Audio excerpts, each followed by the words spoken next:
Welcome to the Global Interview. Thank you for listening. This is where you can keep up to date with all the latest news and information direct from leading creatives, leaders, and thinkers. We can help to keep you right up to date with all the latest information from interesting people who make a real difference in this globally connected world. You can find out more about the show at theglobalinterview.com. Enjoy the episode. Tina Morwani, Senior Marketing Manager, EMEA, at GitLab Incorporated. Tina Morwani is a B2B, business-to-business, marketer committed to growing authentic brands that align with the values of today's modern, purpose-driven customers. She is skilled at building successful marketing campaigns that reinforce the brand story and drive revenue within the technology sector. Currently the Senior Marketing Manager for EMEA, at GitLab, she has previously held roles within Criteo and Hewlett-Packard. Vocal around mental health issues and diversity and inclusion for underrepresented groups within the advertising industry, Tina was born in Spain to Indian parents and currently resides in Ireland. What do you like about your career/role or areas of focus? There's so much to love about being a marketer. We have an incredible opportunity to create system-level change and reshape the dialogue within advertising. I want to work for brands that stand firmly for what's right and represent our own diversity as well as that of our customers. The moral, social and economic cases are well documented. It is now common knowledge that diversity in creative output increases brand reputation, consumer loyalty and the bottom line.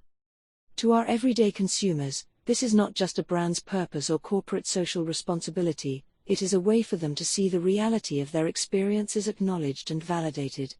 And there is still so much work to be done. I'm excited to be a part of that journey. Outside of your professional work area, what hobbies or interests do you have, or what other areas of your life are of real importance to you? Books have been my constant teachers and broadened my understanding of the world. What lies in reading is the freedom to live vicariously through others, and that empathy has permeated into my life. Oftentimes, I've wondered why we look at people made of the same flesh and blood and see the other. Why definitions and distinctions that don't serve our collective humanity become warped reasons to hurt one another. For what? We still turn a blind eye to suffering and cruelty in the world. We allow differences to become breeding grounds for hostility rather than beautiful opportunities to learn. What we deserve is so clear. There is no such thing as other people's children. That truth, for me, is obvious. Advocating for systemic changes in that sense is important to me. We need to build purpose-driven businesses from the ground up. We need to create platforms for marginalized voices to be heard. Those who can, should use their privilege to lift up others in need. That purpose guides me daily. When it comes to your life-chosen career, is there a phrase, quote or saying that you really like? Without trust, a brand is just a product, and its advertising is just noise. Keith Weed. What do you wish you had known when you started out? That I don't need to play it safe or wait my turn. Who do you most admire in business, academic or creative circles? There are so many trailblazing change-makers I respect. Reshma Saujani, Stephanie Lampkin, Antonio Lucio, Claire Schmidt, Tristan Harris, Susan Fowler, Ayaan Hirsi Ali, Laverne Cox, Ava DuVernay, Trevor Noah, the late Iris Murdoch and Philip Larkin, to name a few. What companies, brands, or institutions do you like or do you think are getting it right? Blendor, an inclusive recruiting and people analytics software that mitigates unconscious bias. In addition to measuring bias, Blendor provides metrics that demonstrate the return on investment of diversity and inclusion initiatives. With data and AI, they aim to move the discussion from social good to business intelligent. What is the best advice you have ever received? Play for the name on the front of your jersey, not the name on the back. What drives or motivates you each day in a work environment? Doing the right thing. Constantly asking myself if I'm going to be proud of my actions and initiatives.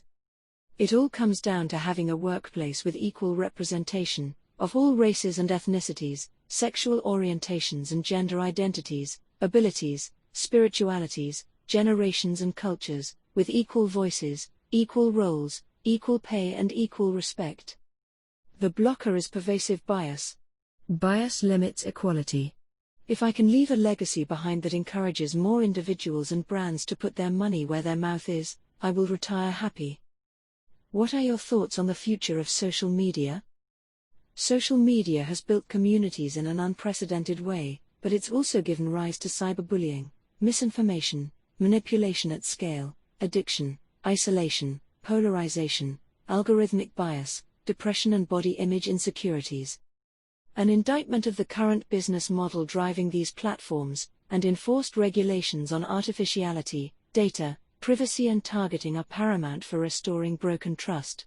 More ethical technology will emerge as a natural response to changing content consumption needs. Do you have any mentors?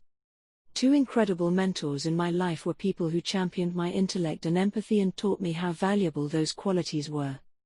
My English teacher from high school shaped my critical thinking skills and the way I analyzed human behavior and language. He made me love learning. My business partner from a previous company was instrumental to my growth, constantly challenging me and guiding me through equally challenging times. It's not lost on me that they were two influential men, and men who always made me feel safe. I try to be really conscientious when I have conversations around what women need and deserve, and be thankful for the male allies in my life, because they matter. What advice would you have for someone looking to get into the same area of work? An individual's LQ, learning quotient, is arguably a better predictor of success than their IQ. Throughout my career, the individuals who I have seen succeed the most are those who have the internal drive and intellectual curiosity to learn something new and approach change with energy and enthusiasm.